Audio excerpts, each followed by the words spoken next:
Subscribe करें step ahead learning channel को ताकि आपको आपकी स्टडी में आने वाली प्रॉब्लम्स के सॉल्यूशन हमेशा मिलते रहें। घंटी दबाना मत भूलिए। Hello and welcome to our channel step ahead learning. आज का हमारा टॉपिक है कंसाइनमेंट अकाउंट्स। वीडियो को स्टार्ट करने से पहले मैं आपसे कहना चाहूँगी कि प्लीज़ मेरी वीडियो को लाइक कर दीजिए, कमेंट कर दीजिए एंड मेरे चैनल को सब्सक्राइब कर दीजिए और बेल आइकन को प्रेस कर दीजिए और हो सके तो प्लीज़ शेयर भी कर दीजिएगा। Let's start. आज हम कंसाइनमेंट अकाउंट में एक सम करेंगे गुड्स इन ट्रांजिट से रिलेटेड। ठीक है, गुड्स इन ट्रांजिट मतलब वो गुड्स जो कंसाइनर ने भेजी तो हैं बट कंसाइनी के पास अभी तक पहुंची नहीं है। ठीक है, उस गुड्स की क्या कहते हैं हम बुक्स में रिकॉर्डिंग कैसे करते हैं। कंसाइनर उस गुड्स को अपनी बुक में क्लोजिंग स्टॉक शो करता है। ठीक है, बट कंसाइनी इसकी कोई एंट्री नहीं डालता क्योंकि स्टिल वो कंसाइनी ट्रांजिट में और कंसाइनी के पास अभी तक नहीं पहुंची है, तो कंसाइनी इसका कोई ट्रांजेक्शन नहीं करेगा। ठीक है, वैल्यूएशन कैसे करते हैं, वैल्यूएशन ऑफ अनसोल्ड स्टॉक। अब अनसोल्ड स्टॉक है मतलब कि कंसाइनी के पास अभी भी पड़ा है, उसने सोल्ड नहीं किया, उसकी अनसोल्ड स्टॉक की एंट्री होती है consignment stock account debit to consignment accounts. ठीक है, और कंसाइनमेंट स्टॉक जो होता है वो हमारा एक एसेट होता है, तो वो बैलेंस शीट में शो करते हैं और नेक्स्ट ईयर में उसको हम ट्रांसफ़र कर देते हैं डेबिट साइड पे। ठीक है, इसका प्रिंसिपल वैल्यूएशन कैसे करते हैं, दो कॉस्ट प्राइस पे कर सकते हैं। एक कॉस्ट प्राइस जो ओरिजिनल कॉस्ट प्राइस होती है और एक market price which ever is lower, जो कम हो। ठीक है, और क्या कहते हैं दो तरह के एक्सपेंसेस होते हैं, डायरेक्ट एक्सपेंसेस और इनडायरेक्ट एक्सपेंसेस। डायरेक्ट एक्सपेंसेस वो जो कंसाइनर द्वारा एक्सपेंस किए जाते हैं, loading charges, freight, insurance, unloading, these expenses are non recurring nature. ठीक है, at the time of valuation of unsold stock such expenses from part of the cost of stock. ये expenses ही part होते हैं जब हम अनसोल्ड स्टॉक की calculation करते हैं। ठीक है, और इनडायरेक्ट एक्सपेंसेस वो होते हैं जो कंसाइनी द्वारा पे आउट किए जाते हैं, which are incurred after the goods reach consignee. ठीक है, वो क्या करता है, स्टोरेज चार्ज करता है, godowns rent, insurance during storage, ये सारे ये रैकरिंग एक्सपेंस होते हैं। ठीक है, मैंने रैकरिंग और नॉन रैकरिंग का डिफरेंस भी किया है अपनी पुरानी वीडियो में, अगर किसी को प्रॉब्लम हो तो मेरी पुरानी वीडियो जाकर देख सकता है। ठीक है, अब अगर हाँ मेन पॉइंट, अगर हमें पता ना हो कि ये किससे रिलेटेड हमारे एक्सपेंसेस है तो हम मान के चलेंगे कि ये कंसाइनर से रिलेटेड एक्सपेंसेस है, कंसाइनी के एक्सपेंसेस नहीं है। ठीक है, अगर हमें क्वेश्चन में ना पता हो तो। ठीक है, तो पहले तो हम देखेंगे कि calculation of value of unsold stock कैसे करते हैं कंसाइनमेंट में। देखो, अनसोल्ड स्टॉक है मतलब कि बेचा नहीं है बट उसमें भी एक्सपेंसेस पे आउट किए गए हैं ना, कंसाइनर द्वारा भी और कंसाइनी द्वारा भी। तो हम कैसे वैल्यू करेंगे, cost of unsold goods add proportionate non recurring expenses of consignor, जो नॉन रेकरिंग एक्सपेंसेस है। इसका फॉर्मूला होगा non recurring expenses of consignor, total जितने कंसाइन उसने किए हैं इनटू जितने अनसोल्ड स्टॉक रह गए और डिवाइडेड बाय जितने टोटल उसने भेजे थे। ठीक है, उसमें भी ऐड ऑन करेंगे प्रोपोर्शनल एक्सपेंसेस जो कंसाइनी ने किए हैं डिवाइडेड बाय टोटल उसके पास जितने गुड्स आए हैं और उसने जितने गुड्स नहीं बेचे हैं। ठीक है, इसी हम एक एग्जांपल देख लेते हैं। देखो, Gud Sewak of Govindgarh consign 500 goods of unit of goods to Nihal Singh of Nairobi, the cost price of which is 8,000. Gud Sewak paid the following expenses. Gud Sewak हमारा कंसाइनर है। ठीक है, और उसने अपने क्या कहते हैं गुड्स किसको भेजे हैं, हमारा कंसाइनी है निहाल सिंह, निहाल सिंह को भेजे उसने जो नैरोबी में रहता है। ठीक है, तो उसने क्या कहते हैं गुड सेवक ने क्या क्या एक्सपेंसेस किए हैं, कैरिज किया है 2400 का, मराइन इंश्योरेंस किया 960 की, फ्रेट किया है 1080 की। निहाल सिंह ने एक्सपेंसेस क्या इनकर किए हैं, उसने कैरिज किया है वेयर हाउस तक अपना ले जाने के लिए 150 रुपया, import duty 450, carriage to the buyers warehouse 500, commission उसने 160 लेनी है, expenses on goods sold 100, warehouse rent 50, ठीक है। Out of 500 units 400 units were sold up to date, find out the value of closing on consignment.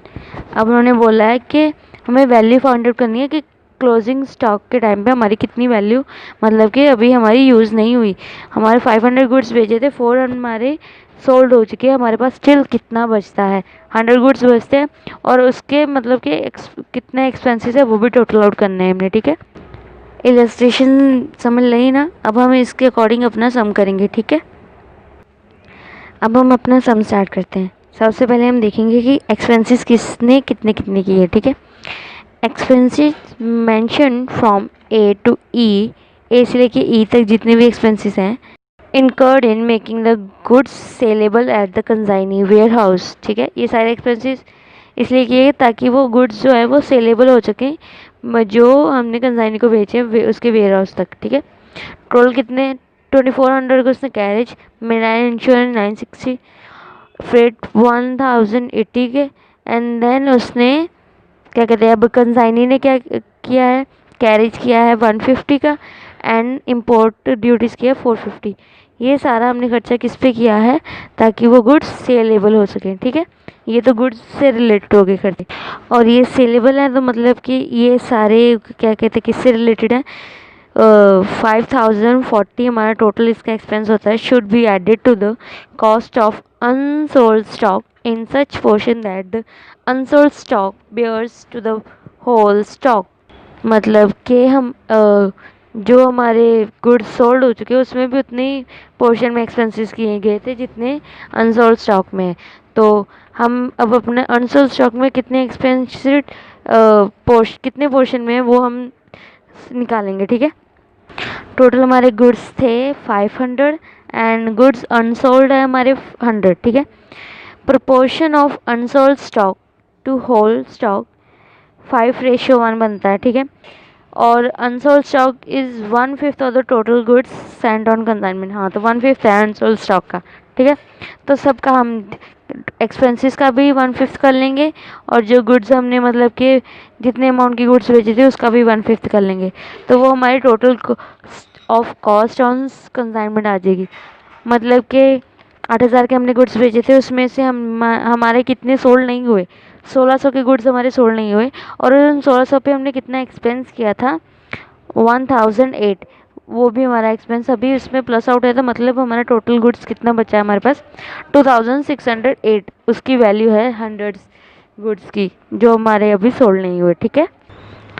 Expenses connected with sale, carriage to buyer warehouse, commission, expenses on goods sold, warehouse rents are to be ignored for the purpose of valuation of closing stock. Yes, हमने जब closing stock की valuation करनी है तब ये expenses को mention out नहीं करना कि उसकी कमीशन कितनी है, उसके कैरेज करने के कितने एक्सपेंस है कंसाइनी के, ठीक है।